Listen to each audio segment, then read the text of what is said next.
Hello, happy Tuesday. Welcome back to another episode of The Practice. This show is a look into my digital art workflow.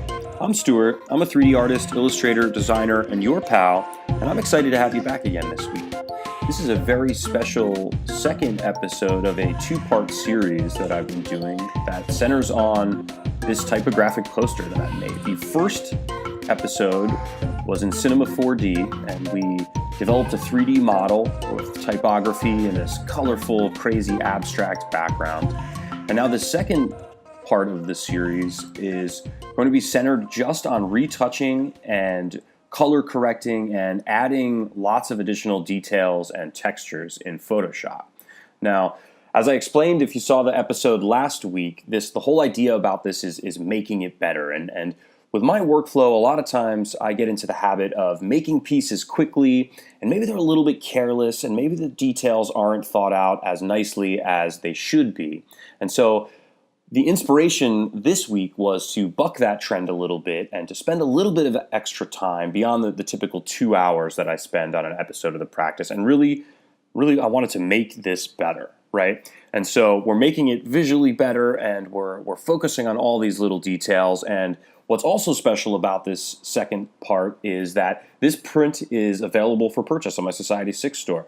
I made this with the intention of hanging it in my studio here as sort of a constant reminder, right? And the reminder is not only to spend the extra time and enjoy the process and maybe make the work that you're creating a little bit better, but it could probably also apply to different parts of our life, right? Like I said last week, maybe it's our attitude that could get a little bit better, or maybe it's our work ethic that could get a little bit better, or our budget management, or whatever the case may be. This is really a catch-all, inspirational sort of message, and I hope everyone finds a little bit of inspiration in it. So here we are in Photoshop, and what you can see I'm doing is just really leaning into this clone stamp tool and pulling out a bit of weird shadowing we get from overlapping segments of this of what was a formula spline in a sweep in Cinema.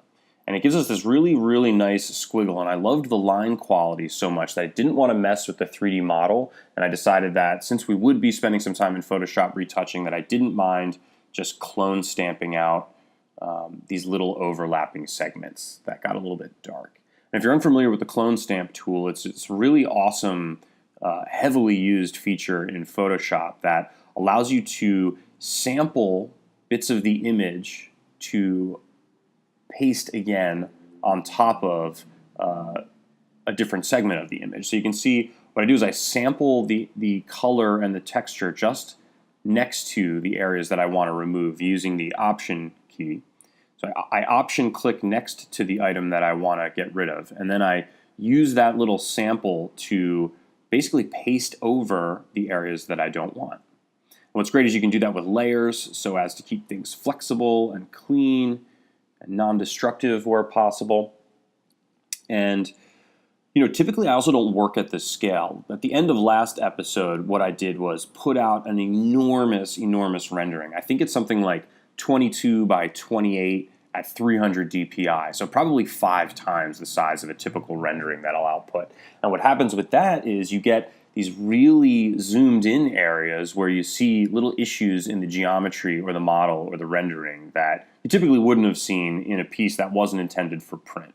So I'm going to take the time here and make it better and really improve those details and get this piece to a really high level of polish, because I want it to be great if I'm going to offer it as a print in my store, right? So we're going a little bit above and beyond what we typically do in an episode of The Practice, and that's good. I think things had gotten a little bit stale, maybe a little bit routine, a little bit less interesting than they could have been, and I wanted to try something new. So we're making it better in a lot of different ways here. So now the piece is getting closest in terms of retouching. I've gotten most of the little glitches and hiccups out of the way, and now we get to do some of the really fun stuff, which is boosting the colors. I'm going to start adding adjustment layers and really pushing that saturation up, which is, in just a few strokes makes this a much stronger piece. You can see what I also did is shifted from RGB over to CMYK color mode. And it's important to do that before you start adding adjustment layers. If you want a piece to be a print, it's got to be in the printable color space, which is CMYK, as opposed to the typical RGB colors that you get from digital output in Cinema 4D. And with some images, you won't even notice the difference between RGB and CMYK color spaces. Now, with images that have a lot of blue in them and a lot of green, unfortunately, there is a bit of a color shift from RGB to CMYK. And you saw that a little bit when I changed the color space. But that's okay. But I made sure to do that before I started adding adjustment layers, because if you change the color space after you've created an adjustment layer, it will delete it, unfortunately, because there's just different like ink and color channels going on. So before you start retouching your color and making things in the finished way that you'd like them at the end of the piece, make sure to switch over to the appropriate color space. So here you can see what I'm doing is I made copies of the whole image and adjusted the saturation and the contrast, and then I colorized them so that I would have like a super bright, colorful version. And then I deleted them all I added a layer mask and deleted them all, and then copied selective bits of them back on top of one another to really boost the color in certain areas. And here's another thing that I don't do typically in the practice, but is fun to share with you, is I'm opening up Illustrator, and I'm creating a very simple vector pattern that I'm going to apply to selective areas of this illustration. And I think, especially at a high resolution and a printable scale, when we wind up making this a really large print, is that we're going to want a few more additional details. This thing's going to be really large, and there's going to be a lot of surface area, and certain parts of it are going to be wanting for detail. So that's what we're doing now, is we're adding additional detail. And since we've got many areas of just like broad, flat color, I thought adding this simple texture, this zigzag pattern texture, would really buy us a lot of interest. And now you might be asking, why the heck wouldn't I just do this in Cinema 4D? In the original program that I created this model in, and they do have really great texturing tools, and of course you could make a zigzag pattern and add it to objects, and then I wouldn't have to go through all this masking. And that'd be a great question. That would be a perfectly fair way of putting this illustration together. But I find, honestly, that sometimes when you're trying to add textures like a zigzag or just kind of flat vector stuff, that the various mapping arrangements in Cinema don't always give me exactly the visual result that I want, at least not right away. And I find that it also takes a lot of time to re-render. So if I were to add a texture in, I would have to re-render to see how it would look in the final piece. And with all this geometry, that rendering process would take a while. So sometimes I want to get the basics of the 3D model just how I want them, and then I can just drop stuff directly into place in Photoshop afterwards. And of course, there's the trade-off of having to do this masking technique that I'm showing you now. But sometimes, honestly, it's easier to just add something in a flat space after you've done the whole rendering and then deal with the masking than it is to just, change some of the texture properties and then re-render and wait and then change again and then re-render and wait. I wanted to get on with it, right? And this gives me a lot of control.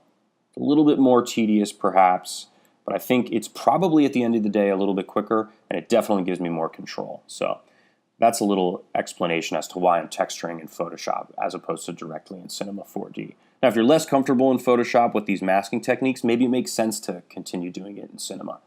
There's no right way to skin a cat, right?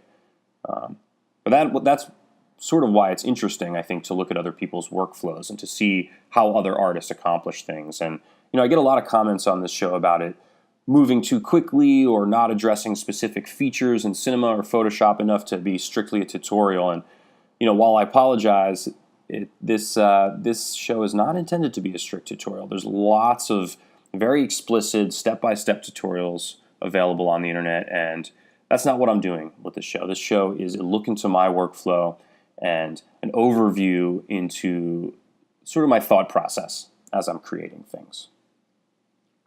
So I thought that while we've got these really flat, bold graphic zigzag texture going on, I wanted to complement that and offset that with something that was a little grainier and at a little bit of a different scale. So here I'm just masking off areas and adding a noise channel, or adding a flat white area and then adding a noise filter to that area and multiplying it over the art beneath.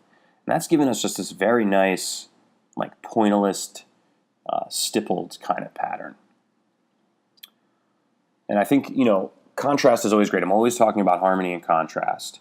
And when you've got really colorful, flat sections of the image, I think it's nice to offset those and contrast those with some really like textural, grainy kind of textures. So that's sort of the thought process here. Now I'm copying and pasting those to different portions of the image and going through the somewhat tedious process of masking things out. I made the mistake there of actually deleting the image itself instead of deleting from the mask. It's always easier to work with a mask and always much more flexible. So if you've got a layer of texture that you're overlaying onto the image below, I would say basically never delete directly from that texture. Add a little layer mask, and that allows you to keep all of your information there. So that way, if your selection was slightly off as you were clipping out the areas that you needed, you can always go back in and tweak that edge and make it stronger.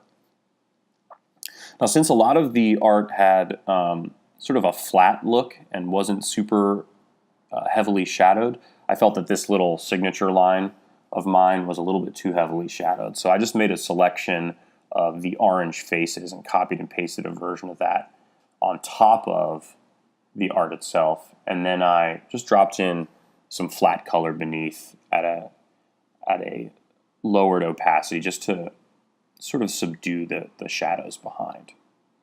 And here what you can see what I've done is I added a layer mask and deleted all of the texture. And now I'm coming back in with the brush in that layer mask. And this is literally like painting with texture. I love being able to do this in Photoshop. So now I can go back in and just use my brush and just paint along and paint in areas of this dotted, noisy texture, which is actually like weirdly satisfying. It's kind of fun and nice to go through and do that. Here's that process again, just creating a white layer, adding some noise to that, hitting multiply, and boom, right away you get this wonderful pattern. And if you're working with layers, like I said, you can just sort of paint that into the areas you need. See how flexible and easy that makes it working working with masks. None of that zigzag pattern is actually deleted. Just allows me to touch up the edges as needed.